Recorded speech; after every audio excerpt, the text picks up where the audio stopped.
Lake Lewis, little insight on what's going down in Washington. Not only covers the Skins and the Wizards and USA Today, got a good pulse on Washington sports down in D.C. Good to catch up with you, my friend. How you been? I'm good, Q. What's going on with you? Everything is going well. Always good to touch base. Let's start with the NFL in Washington. Let's get into Cousins for a moment. What's going to be the end result here? Are they going to franchise? Are they going to tag him again?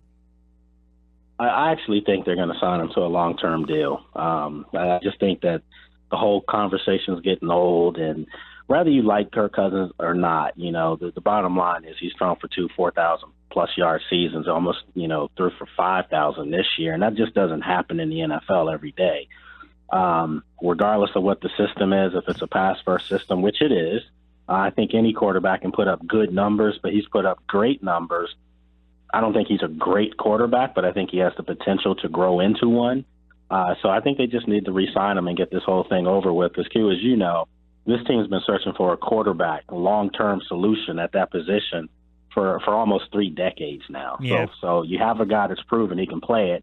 Just, for God's sake, sign him and get it over with. It does seem that Deshaun Jackson, and you can speak on this, wants to remain with Washington. So I know a lot of Eagles fans were thinking about a potential reunion with Deshaun Jackson and the Eagles. Now there's a report that the Eagles have interest in Pierre Garçon. First of all, what are you hearing? Is that mutual? I mean, have you spoken to Pierre? Do you get the sense that Washington's willing to part ways with him?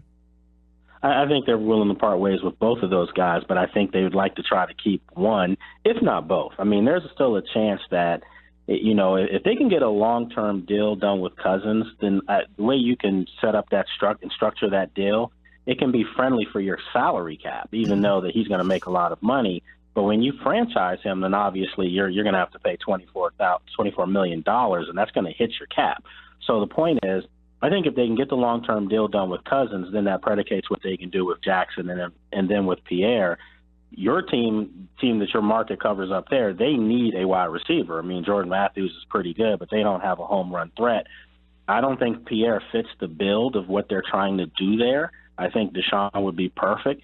But as you know, the Eagles they have no cap money. I mean, I think they have one of the worst in the league, if not the worst, as far as money they have to spend. So I don't know if they can afford either one of those guys. Yeah, and Jackson's probably going to want a 4 to 5 year deal. And again, you're right. I mean, here's the problem: he can when he plays, Deshaun Jackson is still at the point of his career where it can be 3 catches, but that one catch can be a 65-yarder late in the game. He can wreck the game. He can win the game. He gets a little nicked up. Okay, maybe you live with that, or he doesn't always have that complete game. Which again, I'm not questioning talent or heart, just sometimes the way that the scheme of the game in situational football. He's still a game breaker in my mind. I'm just wondering if they lock Cousins in first and foremost in a long-term deal. To me, it sounds as though you're saying that is going to make it that much more easier for them to turn around with Pierre and with Deshaun Jackson. Say, listen, guys, we've locked up the quarterback that you've become accustomed with over the last several years. Now let's lock you guys up. I mean, is that kind of your It is, Q, but it also it makes the structure of the deal something now that you can, maybe front load him with meaning Cousins as far as a signing bonus. And as you know, guys want the signing bonuses now. They could care less about their contracts. They want their money up front in football because it's a violent sport. They need to know that they're taken care of long term. So if you can give this guy a huge signing bonus and make his contract more backloaded, so that way it gives your team cap flexibility, and then you can go out and re-sign your own guys because they've got to sign Chris Baker as well, who played really well, across the defensive line. So there's a lot of variables involved in this, and I wouldn't be surprised at the end of the day, honestly, if both those guys were still wearing burgundy and gold next year. Okay. Let's move on to the NBA. Let's get to the Wizards for a moment. They're playing really good basketball. I mean, they're a hot team right now. I think you're starting to see – I've always been a huge fan of John Wall, but it seems as though this year he's kind of coming into his own a little bit. They won 8 out of their last 10. They won again the other night. Right now they're playing good basketball in the Eastern Conference. I mean, could they be a threat to Cleveland? I think any team that plays Cleveland is going to be very hard-pressed to win a 7-game series, but what has impressed you the most with the Wizards? Yeah, I do. I think they actually are one of those teams that match up really well with Cleveland, and they always have. I mean, this is pretty much the same group of guys, core players with Wall, Bill, and Marcin Gortat. But now you have Markieff Morris, who's come in, and he's really given them some toughness that they didn't have at the 4 spot. And I think the key to this right now, believe it or not, is Otto Porter. Otto Porter looks like the Otto Porter that was the Big East Player of the Year at Georgetown a couple of years ago, and he's got that stroke going. I mean, he leads the NBA in three-point efficiency, and he shoots a lot of them, so it's not like he's getting that by default. So the other night against Cleveland, taking them into overtime, first of all, LeBron threw up some junk and it went in. Right. Let's just call it what it is, sent the game into overtime. But after the game, and Q, you know this more than anyone, after the game during the regular season in the NBA, once the game's over, guys may point at each other on the other side just to acknowledge them, but they go to the locker room. Cleveland, all their players walked over to the Wizards and were, chumming it up with them, which you don't see. And it was a lot of respect there. So I think the Wizards got Cleveland's attention, and I do think that they're a team that is capable of coming out of the East as a number 2 or number 3 seed. They're the number 3 seed now. I think they can be a number 2 seed at the end of the year, but no one's beating Cleveland coming out the East. Let's just get that out there right now. Yeah, you mentioned Porter, 25 against the Cavs, and then followed up with 20 against the Nets. All right, so you look at Cleveland right now, and there were the reports, Melo to Cleveland for Love. First of all, it's never going to happen. You're not trading Love, who's 4 years younger than Melo, who's a better rebounder than Melo. Better player than Melo. He is. Just call it he that. is. And I've never been, this, I told you this, I've never been a big Kevin Love fan, but he's fundamentally sound. The numbers he put up the other night were absolutely gaudy. But you're right. Yep. At this stage of their careers, he brings more to the table than Melo does. Let me get your thoughts on the Knicks for a moment, and not only just the nonsense that occurred the other night with Oakley, but this franchise as a whole. I said this yesterday on the air. When you look at Phil Jackson, and then you look at what Pat Riley has done in Miami with a bunch of nobodies. Honestly, they won 12 in a row. They're both the same age. The difference is Riley goes out, he scouts, he hustles, he still has the street cred, he still has the swagger, he still has the reputation. He can pull players in. When they hired Phil Jackson, I'll be honest with you. I was like, this is a great move for the Knicks organization. He was a former Knick. He's got the bling. He's got the 11 rings. He's got some credibility. He can, again, become very appealing to free agents. He doesn't have the charisma of a Riley, but this has just been a joke. I mean, it's not even a disgrace or a disaster. This is the worst franchise you can argue right now in professional sports. Sorry, Cleveland. It could be the Knicks because this guy is stealing money. When you get paid that amount of money, you at least owe it to your employer to put in an honest day's work, and he's just not even doing it. Well, I think what this has done is, as great as of a coach as Phil Jackson is, Phil Jackson has never been known to be a talent evaluator. No, regardless of wherever he's been. He walked into a position. He was an assistant coach for Doug Collins in Chicago, and when they gave him the gig, I mean, he had the greatest player in the world, the greatest player in history. So things just fit right there in place for him. Don't get me wrong; he coached the heck out of those Bulls teams. But then when he went to the Lakers, you walk in with perhaps one of the greatest 2 or 3 big men ever in Shaq, and then you have Kobe Bryant, one of the greatest players of all time too. I mean, everything falls into place for you again to coach and deal with egos and personalities, and that's where his strengths were. But as far as the talent side of things, I never saw him have to build anything from scratch, ever. And going to New York and being their face and, having to go out and get your own coach that you want, go out and get players, he's proven that he's not adequate in doing that. I mean, he's not Popovich in San Antonio or anything like that. And I think that this is just shame on New York as a whole because they should have done their homework and they should have known that. And it clearly goes to show you that the reason why they brought Phil Jackson in there was to sell some tickets. That's all that was. All right. Just to get people in the seats. No, well, yep, that's it. You're right.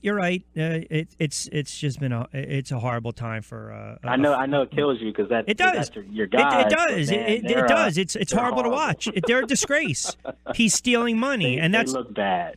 I can't tolerate that. You get paid to do a job, do the job. Again, a couple minutes with Lake Lewis, does a great job covering the Washington Redskins, analyst, reporter on TV as well, USA Today, as well as the NBA. All right, last one for you, 76ers. Everyone has their own schools of thought, their own take on the Sixers, and they're winning a couple games.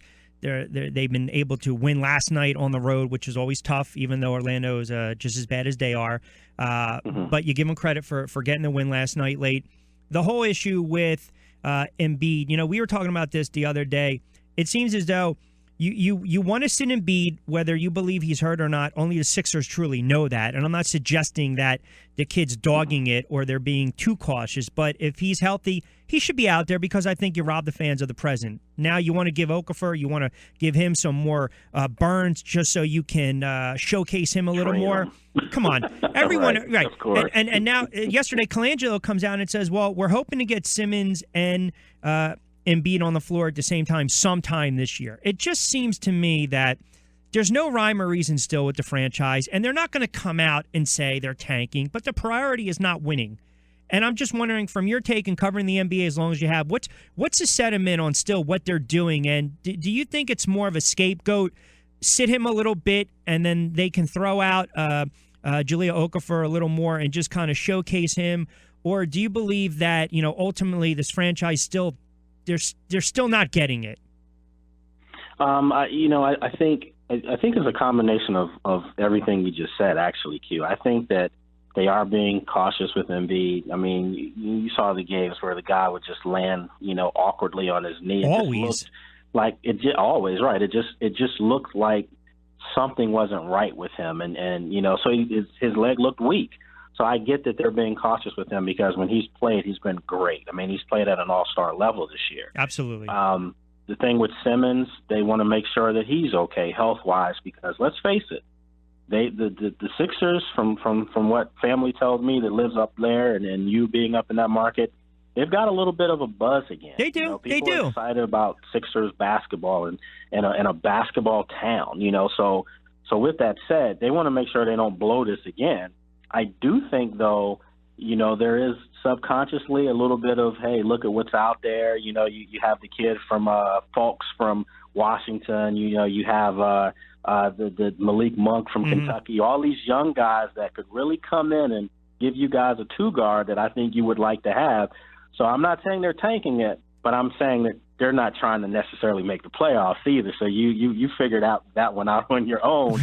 I think it's a little bit of both. And actually, I don't blame them because those are some dynamic players that could really help. But let me ask you, though, and Josh brought up the best word to use is not a priority for them to win. But don't you think, though, you're still robbing the fan base of the present? And again, it's hard. You can't speak for an entire fan base. You can't. So whether 10 people say they love what they're doing, that's not the 30. You're not speaking to the entire fan base. But Q, what were they doing the last 4 years? They've been robbing fans in Philadelphia. I understand. I understand that. No, listen, I agree 100%. I agree 100% of what you're saying. But the fact remains, though, it's not like he was playing 48 minutes. He was playing 23, true. And then it was breaking and you have news. 3 guys that play the same position almost too. So okay, that's my point. I get that. I mean, first of all, I still, for the life of me, don't understand why all 3 of those guys were drafted in the first place in the same position. Now you have a mess on your hands because you have to move them, and don't think that other teams and GMs know that they have to be moved too. So you may not get the value that you're looking for from another team because they know that you can't play with all 3 of those guys. They're just impossible to play with each other and take up space. So it'll be interesting to see. But I will say this: I'm sure your listeners will appreciate this: is that at least you guys are relevant in a way. At least it's about the product on the floor and not just the nonsense that used to happen in the front office. Well, I'll say this in closing. What does it say when everyone's getting gung-ho over a 19 or 34 basketball team and you got 3 other teams in the market? And I'll just leave it at that. All right, my friend. More bad basketball. Anyway. Good stuff as always. I appreciate it. We'll talk. All right, you got it. Take care of yourself. Lake Lewis.